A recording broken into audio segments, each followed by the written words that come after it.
Hi, this is Mark Wallstrom, and welcome to another edition of Speaking of Settlements. We're doing kind of a combined show today of Speaking of Settlements and the Tax Law channel. We have an interesting topic, and we're bringing in the tax law expert and the featured guest on the Tax Law channel, attorney Robert Wood. Rob, how are you today? I'm good, Mark. How about you?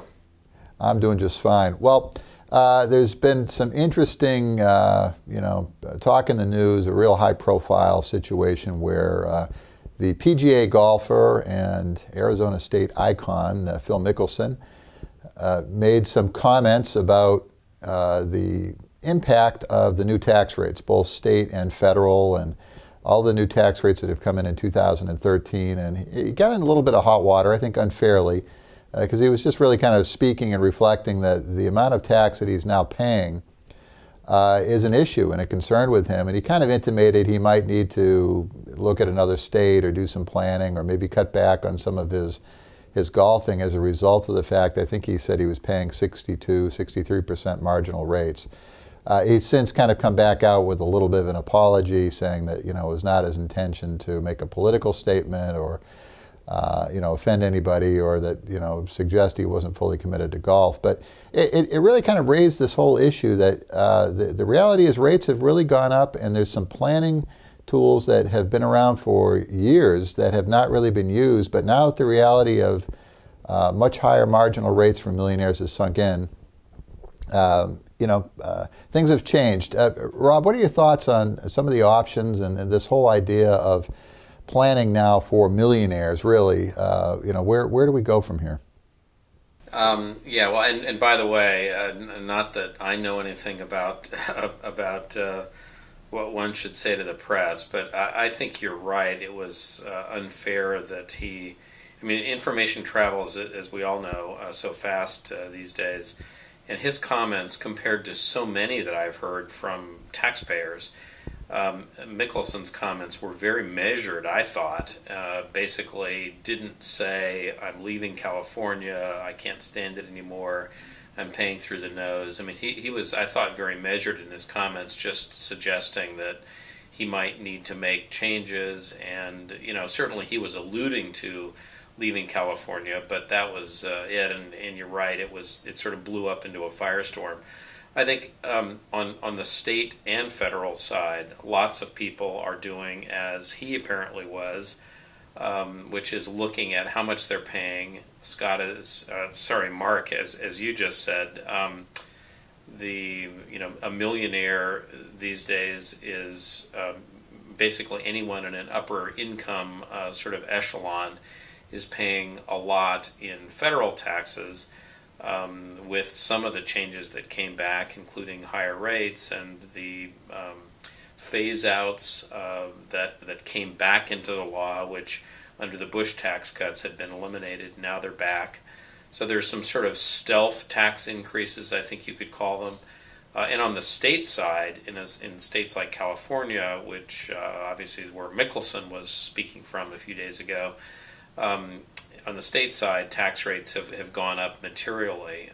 In the case of California, 13.2% is the top state income tax rate. So there are a lot of people who are looking at doing something to make their current tax bill less. And as you said, Mark, one of the things they're doing, which we haven't seen, at least I haven't seen much of the last few years, is trying to push income off into the future, doing traditional tax planning, because paying later is always a better way of paying less.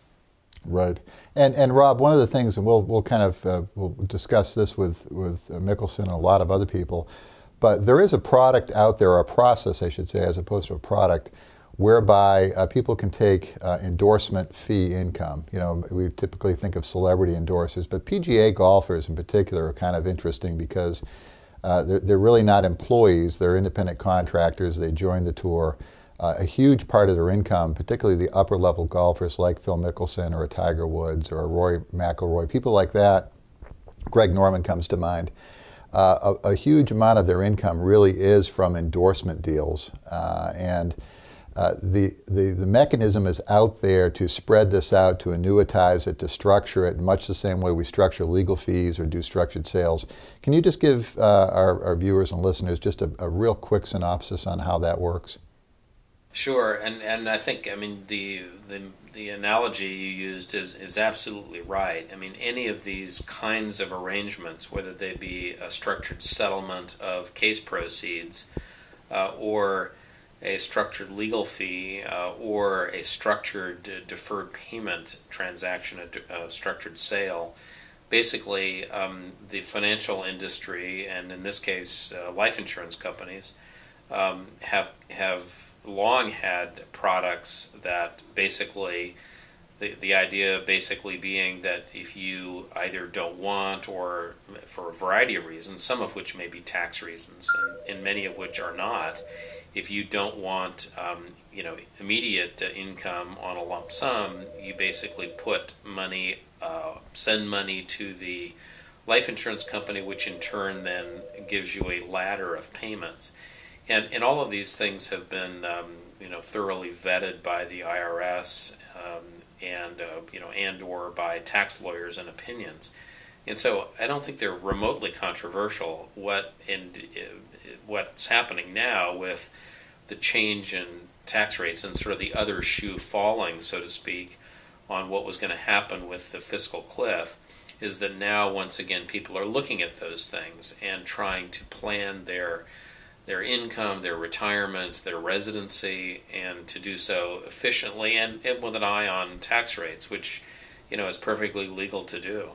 Yeah, and I think you're right. I mean, this is I think we're going to be doing a lot of shows, doing a lot of commentary on these products because, as I mentioned to you off the air, I mean, as an advisor from my standpoint, it was very hard to even have the discussion with people about deferring into future years taxable income when we all knew or had a reasonable, suspicion that not interest rates, but tax rates on the state and federal and local level were going to go up. So to ask people to defer into future years, unless they had a specific reason for doing so, really didn't make sense. I mean, you were taking a known tax rate and deferring it to an unknown tax rate, which was likely higher, which again doesn't make sense. But now with these rates, now that we have certainty, I think a lot of attorneys, I think a lot of people doing property and asset sales, and particularly this celebrity endorsement income, it is a niche. It's a very small niche, but it's a very large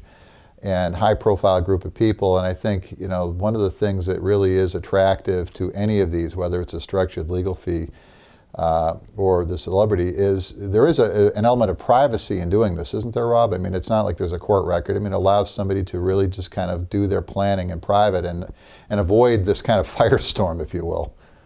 Yeah, no, Mark. I mean, you're right, and most of us, and even high-profile lawyers are not going to be the kind of high-profile people that professional athletes are, that are really role models. Athletes are entertainers. Certainly, the really successful ones. I mean, anything that they say about anything is likely to be picked up. Yeah.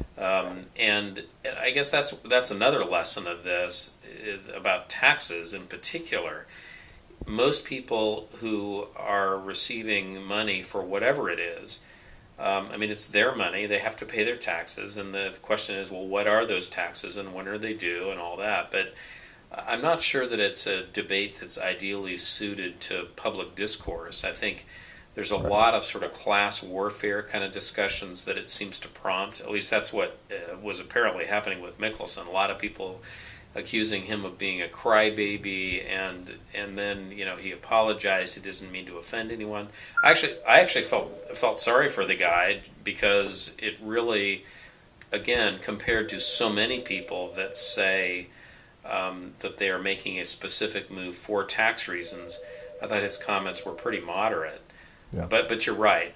Any of these kinds of financial products, like structured settlements or the celebrity endorsement deals, I mean, they're private contracts, and they're not filed in court, and there's no reason that they should be, and